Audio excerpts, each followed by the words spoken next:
मान सरकार की स्वास्थ्य क्षेत्र में 5 बड़े कदम। आम आदमी क्लिनिक की स्वास्थ्य सेवाएं अब घर बैठे व्हाट्सएप पर उपलब्ध। आम आदमी क्लिनिकों में 107 तरह की मुफ्त दवाइयां।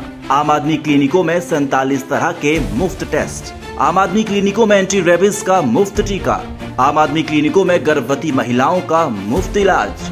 यही है नया पंजाब, जहां इलाज भी मुफ्त और मान सम्मान भी पूरा, क्योंकि लोगों की सेहत है सरकार की जिम्मेदारी।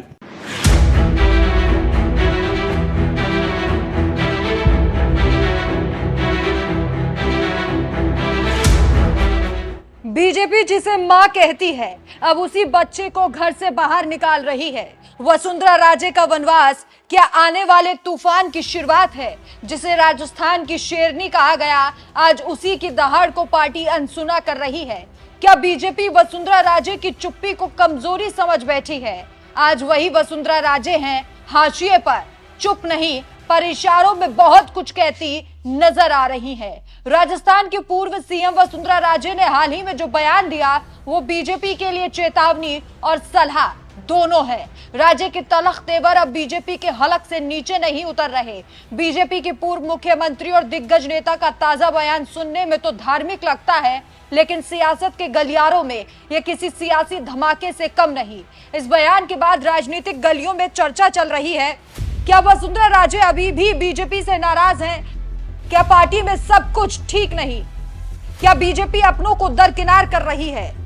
राजस्थान के धौलपुर में राजे ने एक मंच से लोगों को संबोधित करते हुए कहा, वनवास सभी के जीवन में कभी ना कभी आता है, लेकिन यह भी सच है कि वनवास आता है तो जाता भी है। सुनने में तो यह धर्म की सीख है, लेकिन राजस्थान की राजनीति को जानने वाले समझते हैं यह सीधा हमला है अपनी पार्टी पर, और वो भी अपनी ही पार्टी बीजेपी पर। बीजेपी में वनवास कैसे हुआ?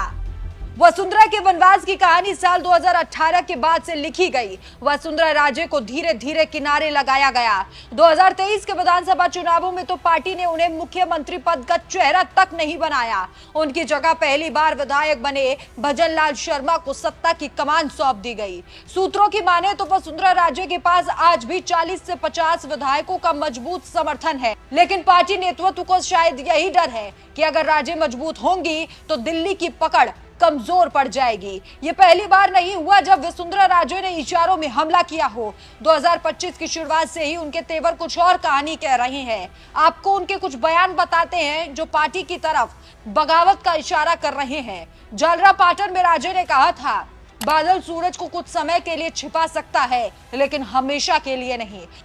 इसके बाद राजे ने अजमेर में तंज भरे अंदाज में कहा था, इंसान कब बदल जाए भरोसा नहीं। वसुंधरा राजे के बयान बीजेपी की जान हलक में लाने के लिए काफी थे। इन बयानों को धैर्य या भक्ति मानना आसान है, लेकिन राजनीति में हर शब्द तोलकर बोला जाता है। यह बयान नहीं बल्कि चेतावनी है। वसुंधरा राजे उस परंपरा से आती हैं जो राजनीति में महिला नेतृत्व का चेहरा रही है।